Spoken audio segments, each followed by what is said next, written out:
Boa noite. Hoje recebemos o senador Flávio Bolsonaro, que fala com exclusividade à CNN sobre os desdobramentos do novo pacote tarifário anunciado pelo ex-presidente norte-americano Donald Trump, uma medida que vem movimentando os bastidores da política e da economia internacional. Em um cenário de tensões comerciais crescentes, Trump propôs tarifas agressivas sobre importações de países latino-americanos, incluindo o Brasil, sob a justificativa de proteger a indústria americana. A decisão reacende o debate sobre soberania econômica, acordos bilaterais e a posição do Brasil no cenário global. Senador Flávio Bolsonaro, aliado declarado de Trump e defensor de uma política econômica nacionalista, comenta os impactos dessa medida para o agronegócio brasileiro, o posicionamento do governo e os próximos passos no Congresso frente a esse novo desafio. Vamos para a entrevista. Mas antes de começarmos, inscreva-se no canal e ative o sino das notificações para não perder nenhuma notícia com a verdade que a grande mídia não mostra. Aqui, a pátria está no comando. Senador, obrigado pela presença aqui na CNN. Boa noite a todos no estúdio, boa noite a todos que nos assistem. Uma grande honra estar aqui mais uma vez. Senador, a decisão do presidente dos Estados Unidos, Donald Trump, ela foi estimulada pelo deputado Eduardo Bolsonaro? Olha, em primeiro lugar, a gente tem que tratar esse assunto com muita seriedade e com muito equilíbrio, porque agora o importante não é a narrativa sobre quem vai recair a culpa. O fato é que o deputado Eduardo Bolsonaro está lá nos Estados Unidos no papel de informar as autoridades americanas o que está acontecendo aqui no Brasil. Nada muito diferente do que fez a Gleisi Hoffmann quando o Lula estava preso, buscando o mundo árabe para tentar livrar o Lula da cadeia, só que com duas grandes diferenças. Primeiro, que o Eduardo Bolsonaro está lá, porque claramente a gente não pode continuar fechando os olhos quanto a isso, que está tudo normal aqui no Brasil, porque não está.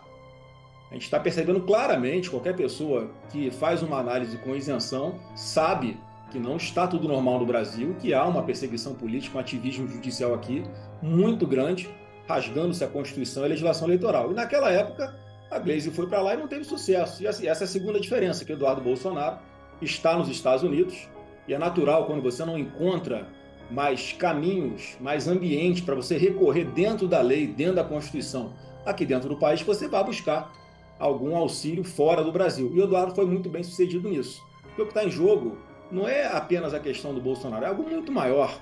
O que está em jogo é a liberdade aqui no nosso país, o que está em jogo é o futuro do Brasil, e o que está em jogo é que a gente tem que voltar à normalidade, que está longe de acontecer agora nesse momento. Senador, eu vou chamar os nossos analistas aqui, que cada um vai fazer pergunta também. Vou começar com a Juliana. Juliana? Senador, obrigada pela participação. O senhor, talvez o Eduardo Bolsonaro, o próprio ex-presidente, pretendem conversar com Donald Trump e pedir um recuo sobre o que foi decidido sobre essa taxação? Olha, eu acho que a gente tem que começar a entender, na verdade, na realidade, o que é que está acontecendo. Eu estou vendo que está todo mundo parecendo com a bússola quebrada. O Donald Trump está adotando esse tipo de sanção tarifária com relação a vários países do mundo. Não é uma questão comercial, é sim uma questão política, como está fazendo com vários países. Há pouco tempo, ele impôs uma taxa de 100% sobre a China, a maior parceira comercial dos Estados Unidos, e em 2, 3 dias os chineses estavam sentados negociando com os americanos. E muito me preocupa, Juliana, nesse momento, o Lula continuar nessa linha de bravatas. Ele vai agora, mais tarde, para um pronunciamento em rede nacional, pelo que eu estou sabendo, para, mais uma vez, botar a culpa em cima do Bolsonaro, para tentar construir uma narrativa de uma forma irresponsável, porque o que a gente tem que trabalhar é para resolver o problema. E não adianta a gente pensar que está numa negociação normal. O que eu tenho dito, Juliana, e todos que nos assistem, é que essa negociação que vai se iniciar, que tem que se iniciar agora, está muito mais próximo daquele contrato de adesão. Sabe quando você vai comprar um aparelho celular, uma linha telefônica de celular, e você tem que assinar um contrato com a operadora de telefonia, onde você não pode discutir nenhuma cláusula, ou você assina daquele jeito, ou você não assina? É mais ou menos o que está acontecendo agora. Infelizmente, e aí não é complexo de vira-lata, a gente tem que enxergar a realidade como ela é, o Brasil está muito longe de negociar com os Estados Unidos em condições. econômicas, principalmente, políticas de qualquer forma. Então, eu entendo que a gente precisa dar um primeiro passo aqui, uma primeira sinalização para os Estados Unidos, porque o Trump não vai ter nenhuma dificuldade de passar uma taxa de 50% para 100%, para 200%, para 400% na hora que ele quiser. E fico preocupado quando vejo o atual presidente da República, seu Luiz Inácio, dizer em acionar a lei de reciprocidade. Isso vai ser um grande tiro de canhão, de bazuca no povo brasileiro, porque ele já avisou na carta dele que ele vai aumentar a taxa, vai somar os 50% que ele já impôs, qualquer taxa que o Brasil eleve aqui. Então, se ele aumentar em 20% a taxa de importação dos produtos americanos, o que o Trump vai fazer é aumentar a taxa de exportação dos produtos brasileiros aqui para lá para 70%. E é uma guerra que a gente tem que ter essa clareza de que o Trump não tem limite para esse tipo de negociação. E o que é que ele está disposto a fazer? Por que ele está fazendo isso? A carta dele é muito clara e muito objetiva. É um combate à lawfare aqui no Brasil. Ele quer lutar pela liberdade que tem que ter nas nossas redes sociais, dos cidadãos, em especial por causa do fator Alexandre de Moraes no primeiro momento. Então essa taxa tem que ter um primeiro nome, que é a taxa Alexandre de Moraes, sim. Doa quem doer, a bola agora nesse momento está com o Supremo. Por que eu falo isso? Com toda a tranquilidade, com toda a serenidade e querendo resolver um problema que só vai se resolver depois, né, de que as exigências do Trump forem atendidas, porque a gente não vai ter poder de barganha para negociar, e quanto mais se demorar para atender o que ele está buscando, o que ele está buscando não é por causa de Bolsonaro, é algo muito mais amplo, que tem a ver também com os movimentos errados que o Lula vem fazendo ao longo dos últimos anos. Um primeiro passo que a gente tem que discutir é sim uma anistia ampla, geral e restrita. Por que eu estou falando isso? Porque hoje o Congresso só não aprova essa grande anistia, e há um sentimento da maioria esmagadora do Congresso, porque há uma pressão de alguns ministros do Supremo, ameaças, na verdade, de que, olha, se vocês aprovarem essa anistia ampla, geral e restrita, nós vamos declarar essa anistia inconstitucional. Quer dizer, que harmonia entre os poderes, que independência entre os poderes é essa, em que o Congresso não pode cumprir o seu papel constitucional? E não é de agora. E o Supremo, uma parte do Supremo, pelo menos a maioria, vem dando suporte para o Alexandre de Moraes continuar bagunçando a nossa democracia como ele está fazendo. Isso só vai ter um fim a partir do momento em que as instituições voltarem a funcionar normalmente, porque não adianta a gente tapar os olhos com a peneira, tapar o sol com a peneira. É muita hipocrisia e não dá mais para a gente sustentar esse tipo de narrativa e de discurso de que as instituições estão funcionando normalmente, porque o Lula não tem base no Congresso Nacional e está claramente usando o Supremo para governar, o que é uma total anomalia dentro da nossa democracia. Então, a gente tem até 1º de agosto deste ano para fazer essa sinalização, sentar na mesa e negociar.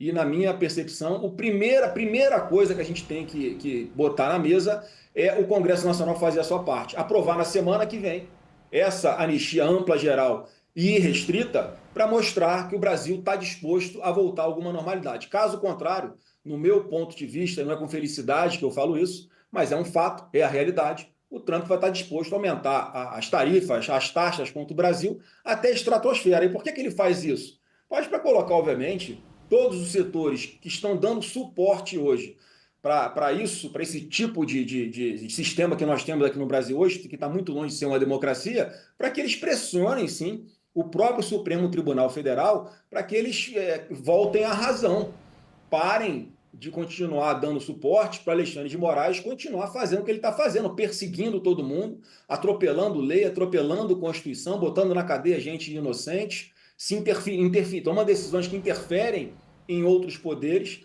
E é óbvio que o Trump olha para isso e, além da parte política, ele fica preocupado com os rumos econômicos que o Brasil está tomando em função de tudo que o Lula vem fazendo. Eu posso nominar aqui algumas coisas importantes e ruins para a diplomacia brasileira que o Lula já fez.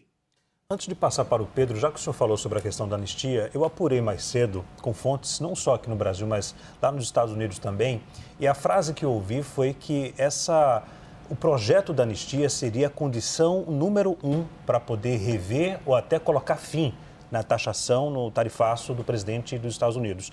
O senhor acredita que essa pauta tem espaço agora pela mesa diretora da Câmara dos Deputados e do Senado, senador?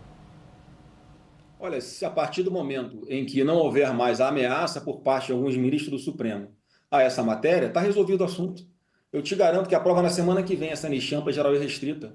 Todo mundo quer acabar com confusão aqui no Brasil.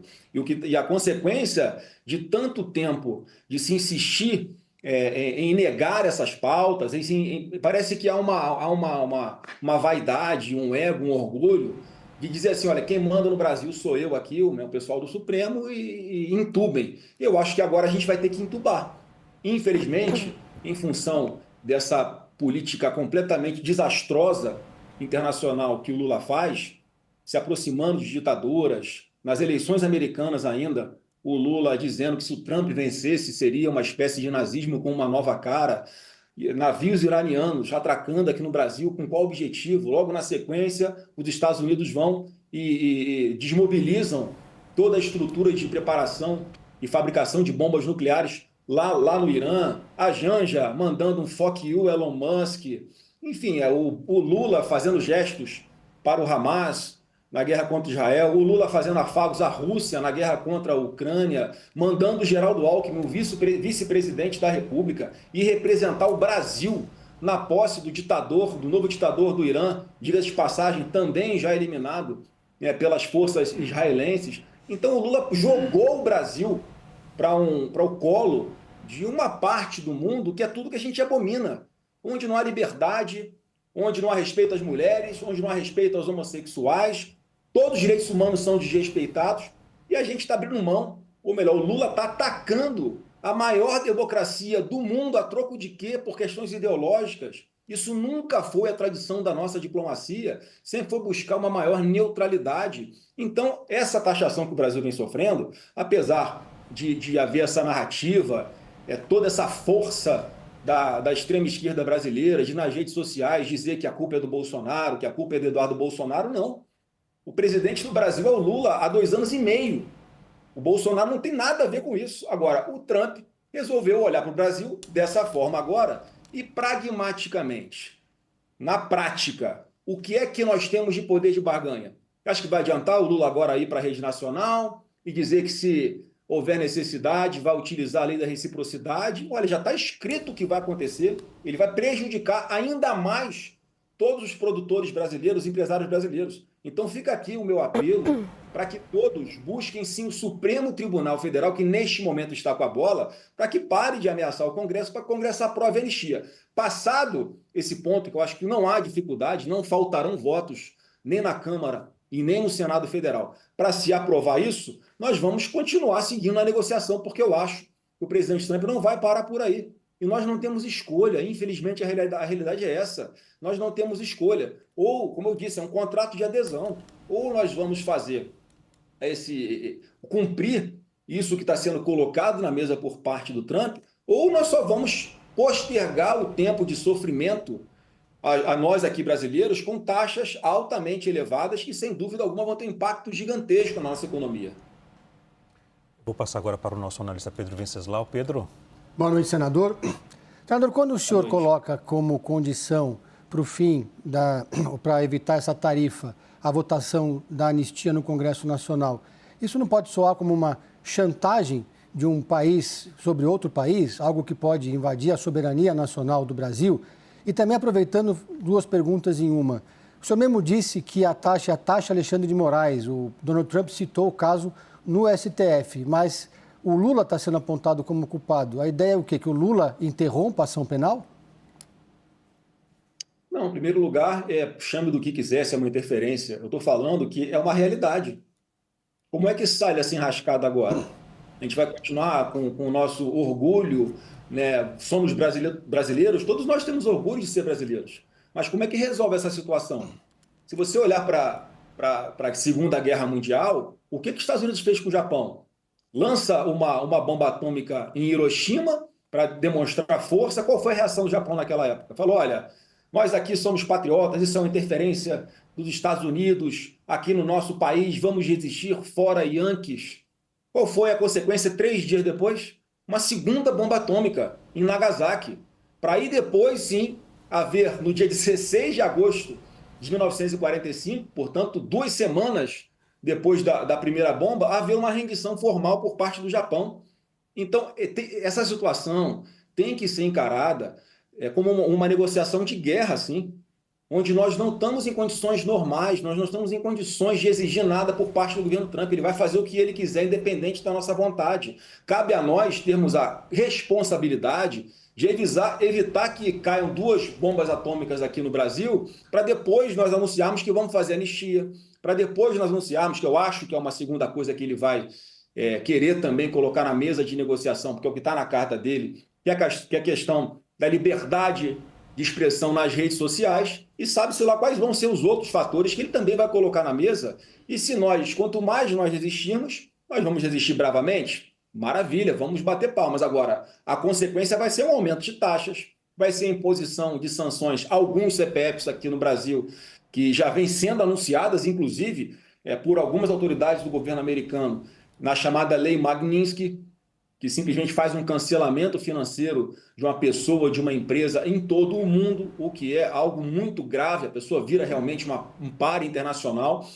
Então, acredito que esse chegou o momento de a gente botar a bola no chão. E como é que bota a bola no chão? A gente tem que parar com essa hipocrisia de insistir com tentativa de golpe aqui no Brasil, já que o presidente não era mais Bolsonaro, e que ele fez tudo para uma transição pacífica, portanto, não dá para botar um 8 de janeiro na conta dele. O PGR, por exemplo, acabou de arquivar o pedido de investigação sobre o Carlos Lupe, que era o presidente do INSS, um dos maiores escândalos de corrupção do Brasil, em tempo recorde. Quer dizer, fica muito claro que é um compadrio, em que a democracia está completamente desvirtuada. Como é que não se investiga quem era o ministro que tomava conta do INSS nessa época, já assim, sem mal começar as investigações? Então fica muito claro essa lawfare, esse ativismo jurídico que está acontecendo aqui, e assim, impossível não perceber essa espécie de combinação do Ministério Público Federal atual com alguns ministros do Supremo. Isso é muito triste de falar, mas é indefensável que isso faça parte da democracia. O Ministério Público Federal hoje deixou de ser um órgão independente, passou a ser um despachante do Alexandre de Moraes. Essa verdade tem que ser dita com todas as letras, e é por isso que a gente chegou nesse ponto. Enquanto uma parte da imprensa, com todo respeito, continuar alimentando e potencializando essas narrativas irresponsáveis e mentirosas, seja de Lula, seja de Alexandre de Moraes, nós vamos continuar pagando um preço cada vez maior. Nós chegamos até aqui por causa disso. Então está na hora de nós, adultos, entrarmos na sala e discutirmos de uma forma séria e aberta, como eu estou fazendo com vocês aqui agora. Porque não dá mais para ficar mentindo e fingindo que nada de errado está acontecendo no Brasil. Senador, muito obrigado pela presença, pela disponibilidade de falar com a gente aqui da CNN, viu? Boa noite e até a próxima. Eu que agradeço. Boa noite a todos. Até a próxima entrevista, aqui no canal Pátria no Comando.